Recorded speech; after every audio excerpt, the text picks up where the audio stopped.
पूरे देश में गणेश उत्सव की धूम है।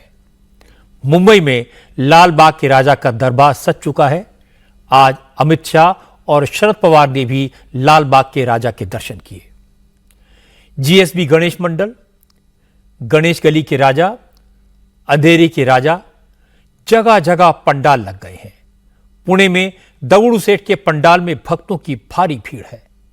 महाराष्ट्र के अलावा गुजरात, उत्तर प्रदेश, मध्य प्रदेश, दिल्ली और दूसरे राज्यों में भी गणपति के पंडाल सजे हैं। लेकिन सूरत में गणपति की मूर्ति पर पथराव करके माहौल को खराब करने की कोशिश की गई। हैरानी की बात यह है कि गणेश उत्सव में विघ्न डालने के लिए बच्चों को मोहरा बनाया गया। बच्चों से पत्थर फिकवाए गए।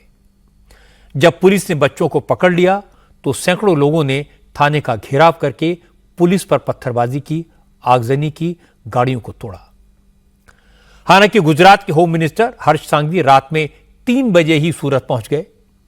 ऐलान कर दिया कि सूरज उगने से पहले सारे आरोपी पकड़ लिए जाएंगे। और सुबह होते होते सूरत की पुलिस ने वीडियो फुटेज से पहचान करके 34 पत्थरबाजों को पकड़कर जेल भेज दिया। लेकिन बड़ा सवाल है कि क्या अब बच्चों को भी कम्युनल टेंशन करने का जरिया बनाया जाएगा? जिन बच्चों ने गणेश मूर्ति पर पत्थर चलाए, क्या उन्हें भेजने वालों की गिरफ्तारी को भी असदुद्दीन ओवैसी मुसलमानों के खिलाफ साजिश करार देंगे? क्योंकि आज ओवैसी ने कहा कि नरेंद्र मोदी की सरकार मुसलमानों के खिलाफ नफरत को बढ़ावा दे रही है। मुसलमानों पर जुल्म किया जा रहा है। उन्होंने आरोप लगाया कि नरेंद्र मोदी भारत को हिंदू राष्ट्र बनाना चाहते हैं, इसलिए वक्फ कानून के जरिए मुसलमानों की प्रॉपर्टी हड़पने की कोशिश हो रही है। ओवैसी ने कहा कि मुसलमानों को विदेशी बताकर जेलों में डाला जा रहा है, मुस्लिम नौजवानों को टारगेट किया जा रहा है। ओवैसी मोदी सरकार पर क्यों भड़के?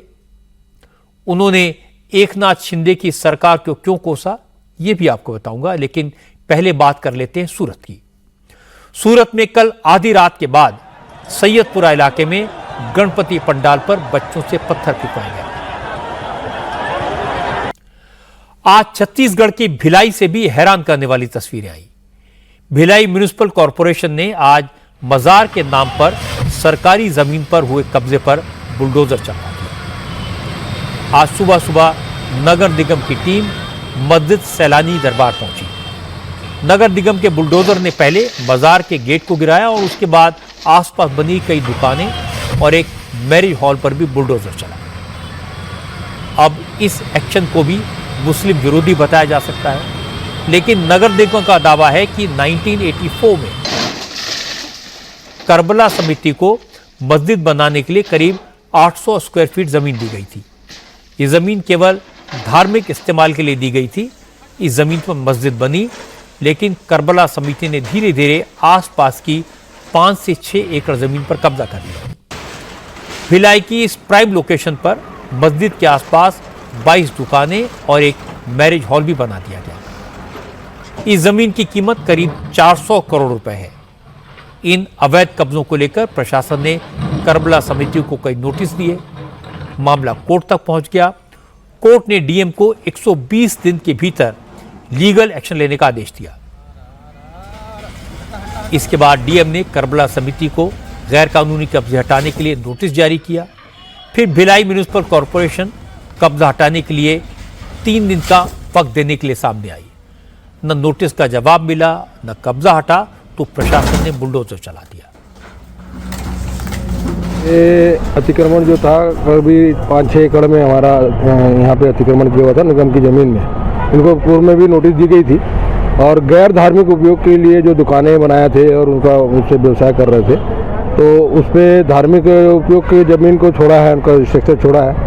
और गैर धार्मिक उपयोग के लिए उसकी लगातार शिकायतें भी थी और शिकायतों का निराकरण करते हुए इनके लिए आदेश पारित हुआ कि आप जो गैर धार्मिक उपयोग के लिए जितनी दुकानें बनाए हैं, जितना स्ट्रक्चर है, वो स्वयं हटा लें और धार्मिक वालों के लिए जो है नियमानुसार उसमें विचार किया जा रहा है।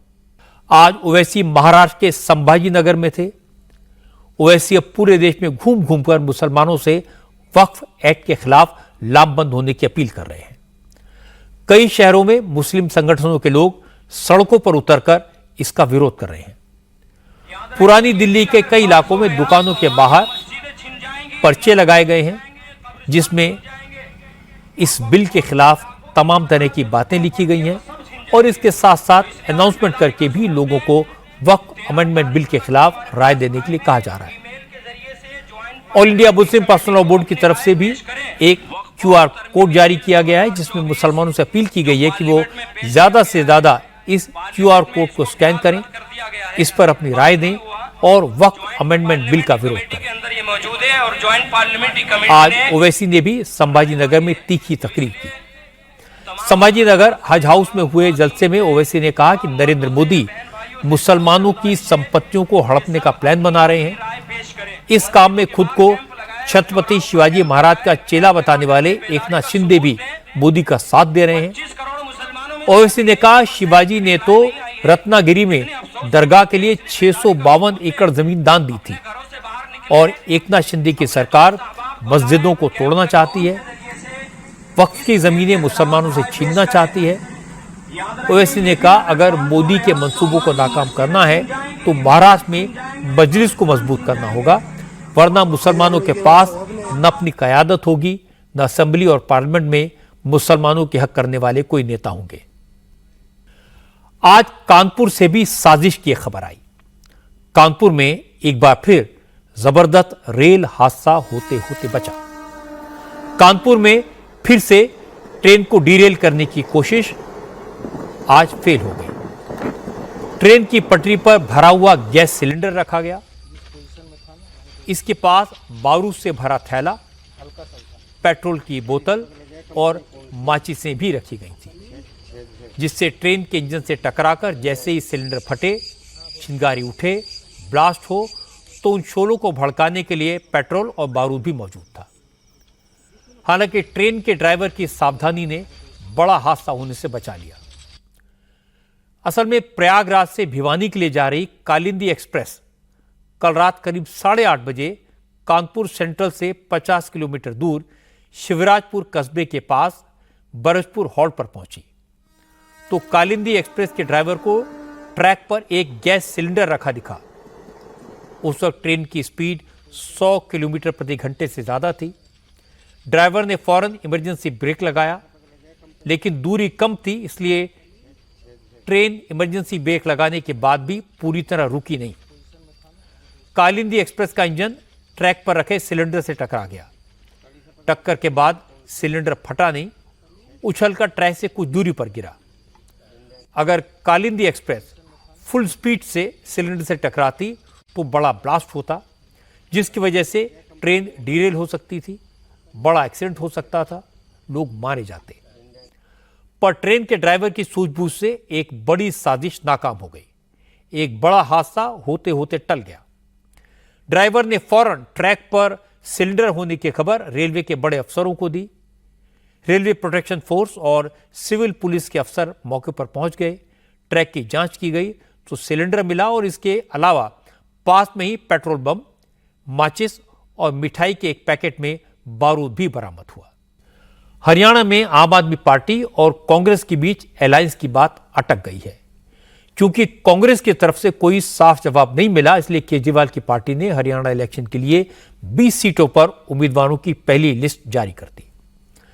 जिन 20 सीटों पर आम आदमी पार्टी ने उम्मीदवार उतारे हैं उनमें से 12 सीटें ऐसी हैं जिन पर कांग्रेस पहले ही अपने उम्मीदवारों की घोषणा कर चुकी है। असल में राहुल गांधी के कहने पर कांग्रेस के नेताओं ने आम आदमी पार्टी के साथ बात तो शुरू कर दी, लेकिन दोनों पार्टियां, उनके लोकल यूनिट्स इस गठबंधन के लिए तैयार नहीं है। पता यह लगा कि कांग्रेस आम आदमी पार्टी को 5 से 6 सीटें ऑफर कर रही है, लेकिन आम आदमी पार्टी कम से कम 10 सीटों पर लड़ना चाहती थी। इसी को लेकर बात फंस गई और आज केजरीवाल की पार्टी ने उम्मीदवारों की पहली लिस्ट जारी कर दी है। हरियाणा में आम आदमी पार्टी के प्रदेश अध्यक्ष सुशील कुमार गुप्ता ने कहा कि हाईकमान के निर्देश पर उन्होंने गठबंधन के लिए लंबा इंतजार किया, लेकिन अब इंतजार का वक्त खत्म हो गया। सुशील कुमार गुप्ता ने कहा कि उनकी पार्टी इंडिया अलायंस में शामिल है, लेकिन वो अलायंस नेशनल लेवल पर है, हरियाणा के लिए नहीं। संजय सिंह ने भी कहा कि कांग्रेस और आम आदमी पार्टी दोनों नेशनल पार्टीज हैं, इसलिए सम्मानजनक समझौते की कोशिश हो रही थी, जो नहीं हो पाया। अब अलायंस सिर्फ नेशनल लेवल पर रहेगा। अभी हमारी लड़ाई है बीजेपी से और हम उस पर फोकस कर रहे हैं। बातचीत में क्या हुआ नहीं हुआ उसके विस्तार में जाने का अब कोई अर्थ नहीं। राजनीतिक दल है तो लड़ेंगे अलग अलग। आम आदमी पार्टी भी एक राष्ट्रीय राजनीतिक दल है तो चुनाव लड़ेंगे। दूसरी बात, इसका कोई थर्मामीटर मुझे आज तक मिला नहीं कि किसके लड़ने से किसका फायदा होता है। 144 करोड़ लोगों का मुल्क है, किसी राज्य में साथ मिलकर लड़ेंगे, कहीं खिलाफ लड़ेंगे। राष्ट्रीय स्तर पे गठबंधन जो है वो साथ मिलकर चुनाव लड़ेंगे। तो इसको कोई इतना बड़ा मुद्दा बनाने की आवश्यकता नहीं है। आज कोलकाता के आरजीकर मेडिकल कॉलेज में ट्रेनी डॉक्टर की बर्बर रेप के बाद निर्मम हत्या को 1 महीना पूरा हो गया। इस केस में आज सुप्रीम कोर्ट में सुनवाई हुई। चीफ जस्टिस की बेंच ने इस केस में कोलकाता पुलिस की शुरुआती जांच पर गंभीर सवाल उठाए। सीबीआई को 1 हफ्ते के भीतर जांच रिपोर्ट अदालत के सामने पेश करने का आदेश दिया। उसके बाद ममता बनर्जी की सरकार ने कोर्ट में बताया कि पिछले 1 महीने में इलाज न मिलने से 23 लोगों की मौत हो चुकी है। इसलिए अदालत डॉक्टर्स की हड़ताल को खत्म करने के बारे में निर्देश दे। इस पर सुप्रीम कोर्ट ने कोलकाता में प्रोटेस्ट कर रहे डॉक्टर से कहा कि उनकी ज्यादातर डिमांड्स पूरी हो गई हैं, मान ली गई हैं। सरकार ने डॉक्टर्स की सिक्योरिटी के इंतजाम किए हैं, इसलिए वो कल शाम 5 बजे तक काम पर लौट आए। सुप्रीम कोर्ट के आदेश पर आरजीकर हॉस्पिटल के जूनियर और रेजिडेंट डॉक्टर्स ने निराशा जताई। डॉक्टर्स ने कहा कि वो तो इंसाफ की लड़ाई लड़ रहे हैं, लेकिन अब तक उनको धमकियां मिलना बंद नहीं हुआ है।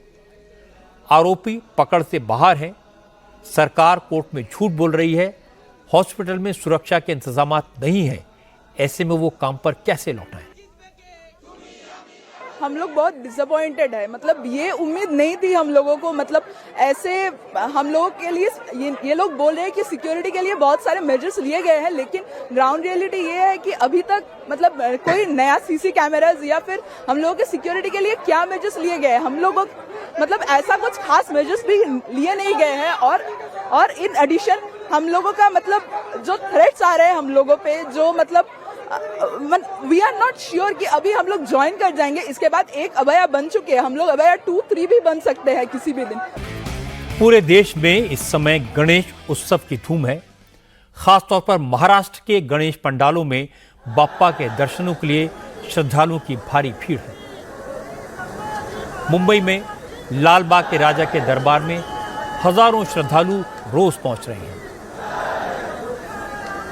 आज अमित शाह लाल बाग के राजा के दरबार में हाजिरी लगाने पहुंचे। उनके साथ मुख्यमंत्री एकनाथ शिंदे और deputy chief minister Devendra Fadnavis भी थे। इससे पहले अमित शाह एकनाथ शिंदे और देवेंद्र फडणवीस के घर भी गए और वहां भी दर्शन, पूजन और आरती की। आज शरद पवार ने भी लाल बाग के राजा का आशीर्वाद लिया। शरद पवार आज सुबह सुबह ही लाल बाग के राजा के पंडाल में पहुंच गए थे। हर साल की तरह सुपरस्टार सलमान खान के घर पर भी इस बार गणेश प्रतिमा स्थापित की गई थी। आज गणपति का विसर्जन किया गया। इस दौरान ढोल ताशे पर सलमान खान और उनका परिवार झूमता हुआ दिखाई दिया।